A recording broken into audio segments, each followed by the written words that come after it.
Hai hai hai, halo anak-anak semuanya. Selamat pagi anak-anak ibu yang tersayang. Apa kabarnya hari ini? Sehat? Iya, puji Tuhan, sehat semua anak-anak ibu ya.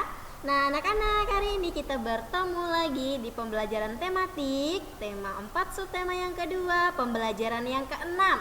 Nah jadi anak-anak hari ini sudah selesai ya pembelajaran kita di subtema yang kedua. Nah, hari ini kita masuk ke pembelajaran yang keenam atau pembelajaran yang terakhir. Nah, seperti biasa ya, jika materi kita sudah habis pada subtema 1 atau subtema 2, Ibu Guru akan memberikan ulangan harian sebelum kita masuk ke subtema 3 ya. Jadi nanti Ibu Guru akan mengumumkan kapan kalian akan melaksanakan ulangan harian di subtema yang kedua. Nah, sekarang kita akan melihat ya materi apa yang akan kita pelajari pada pembelajaran 6. Nah, tapi sebelumnya seperti biasa sebelum kita mulai pembelajaran kita harus berdoa terlebih dahulu anak-anak untuk mengawali pembelajaran kita pada pagi hari ini. Marilah kita berdoa, mari kita angkat tanda kemenangan kita dalam nama Bapa dan Putra dan Roh Kudus. Amin.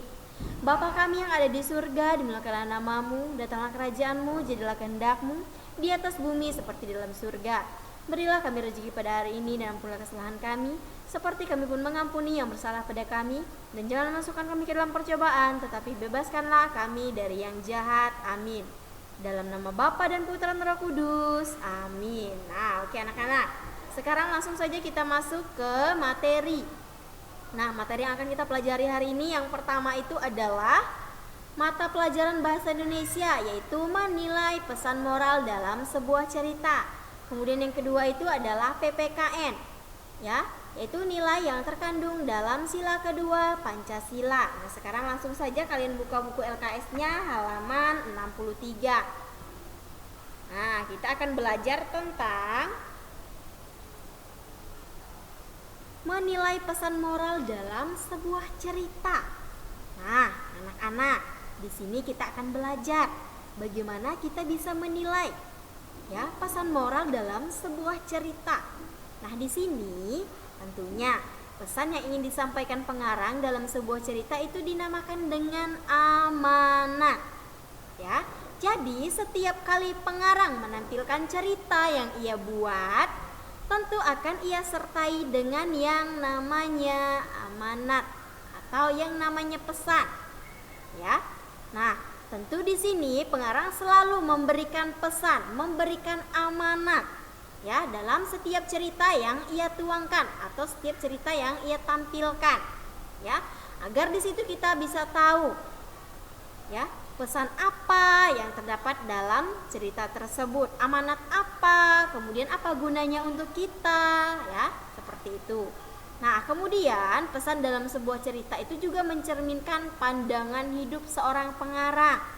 Nah, dari pesan tersebut kita bisa melihat bagaimana pandangan hidup seorang pengarang tersebut sehingga dia bisa membuat cerita tersebut. Apa pandangannya, apa yang memotivasinya, sehingga dia bisa menciptakan sebuah cerita atau sebuah buku tadi. Ya, jadi di situ mengandung pesan. Ya, dalam pesan itu mengandung atau mencerminkan sebuah pandangan seorang pengarang tadi tentang sebuah cerita yang sudah ia buat. Nah, di sini sebuah cerita itu mengandung penerapan pesan dari pengarang. Jadi di sini seorang pengarang sudah menerapkan dalam kehidupannya sehari-hari. Seperti apa? Ya, penerapannya. Nanti di situ ya penerapannya tadi dari pesannya itu dia tuangkan dalam sebuah cerita. Di mana sebuah cerita itu tadi mengandung penerapan pesan. Pesan yang ingin ia sampaikan kepada kita si pembaca buku yang ia terbitkan. Ya, nah di situ sudah mengandung penerapan-penerapan yang ia laksanakan. Nah, penerapan itu menjadi pesannya untuk kita. Ya. Seperti itu. Nah, kemudian yang selanjutnya pesan ini disebut dengan pesan moral. Nah, anak-anak perhatikan di sini pesan moral itu dapat berupa sikap, berupa tingkah laku dari para tokoh. Ya. Nah, dari pesan moral ini kita bisa melihat bagaimana sih sikap tokoh A, sikap tokoh B, apakah dia baik, apakah dia misalnya suka marah, seperti itu. Kemudian tingkah lakunya itu seperti apa, baik tidak atau buruk tidak tingkah laku dari tokoh-tokoh ini tadi. Nah, kembali lagi ke tokoh anak-anak. Siapa yang masih ingat apa itu tokoh, apa itu penokohan? Nah, kemarin di pembelajaran kelima kita sudah belajar, ya, tokoh itu apa, kemudian penokohan itu apa. Nah, tokoh itu adalah orang yang terlibat dalam sebuah cerita atau orang yang memerankan cerita tersebut. Sedangkan penokohan itu adalah bagian dari apa? Dari sifat si tokoh tadi. Seperti apa sifatnya, ya? Nah, itu. Jadi antara tokoh dan penokohan itu berbeda, ya. Nah, di sini amanat. Amanat itu suatu pesan yang ingin disampaikan oleh si pemberi amanat. Nah, Siapa sih pemberi amanat tadi? Nah, pemberi amanat tadi itu adalah seorang pengarang, ya. Dimana di sini setelah ia menyelesaikan bukunya tadi, nah maka di situ dia akan menyelipkan pesan, menyelipkan amanat yang ingin ia sampaikan kepada kita. Kita disebut sebagai pembaca, ya, dan dia disebut sebagai pengarang karena dia yang Dia yang mengarang, dia yang menulis cerita tersebut. Jadi seperti itu. Nah, kemudian sekarang kita lanjut. Nah, kalian buka buku LKS-nya halaman 65, anak-anak. Di situ mata pelajarannya PPKN, yaitu tentang nilai-nilai yang terkandung dalam sila kedua Pancasila. Nah, anak-anak, siapa yang tahu apa bunyi sila kedua Pancasila?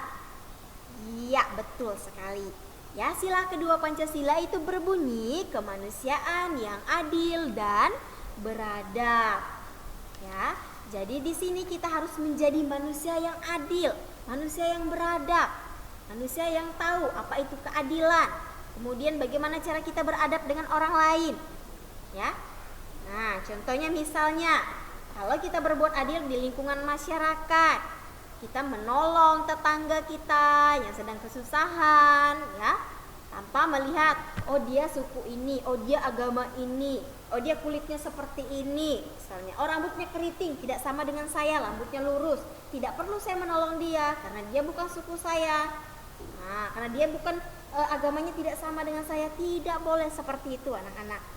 Ya, kita harus bersikap adil, ya. Jadilah manusia yang adil, manusia yang beradab.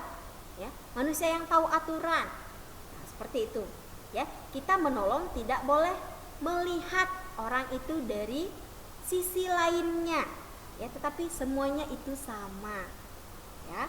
Jadi di sini anak-anak kalau misalnya di lingkungan keluarga, ya di rumah misalnya berbuat adil, ya. Misalnya papa kalian pulang dari kantor membawa sebuah kotak, ya, sementara di rumah kalian ada kakak, kemudian ada adik yang paling kecil. Nah, tiba-tiba ayah datang ke rumah, sampai di rumah ayah membawa sebuah kotak. Nah, kalian bertiga bertanya, apa sih isi dalam kotak itu, kemudian kemana ayah akan memberikan kotak itu, untuk siapa kotak itu, pasti kalian bertanya seperti itu. Nah, kemudian ayah memberikannya misalnya kepada kamu, ya, kamu anak kedua, ya, setelah kakak kamu dan adik kamu yang paling bungsu, jadi kamu anak nomor 2 nih. Jadi ayah memberikan kotaknya kepadamu, misalnya ibu pakai nama Charles misalnya. Nah, Charles, ayah membawakan hadiah untukmu, ya, silahkan dibuka. Nah, setelah kamu buka, ternyata isinya adalah kue, ya. Nah, kuenya misalnya kue donat. Tetapi kue donatnya hanya satu, karena ayah hanya memberikan untuk Charles, ya, ayah tidak memberikan untuk kakaknya atau untuk adiknya. Nah, tiba-tiba adik kalian yang paling kecil misalnya, abang, boleh ndak dedek minta kuenya setengah saja. Nah, misalnya adiknya berkata seperti itu dengan misalnya mukanya yang polos, mukanya yang imut, ya. Nah, adiknya berkata seperti itu. Kemudian kalian langsung menjawab, oh baiklah adik, kita akan bagi kue ini menjadi 3 bagian. Yang satunya untuk adik, yang satunya untuk abang, yang satunya untuk kakak. Jadi kita sama-sama bisa makan.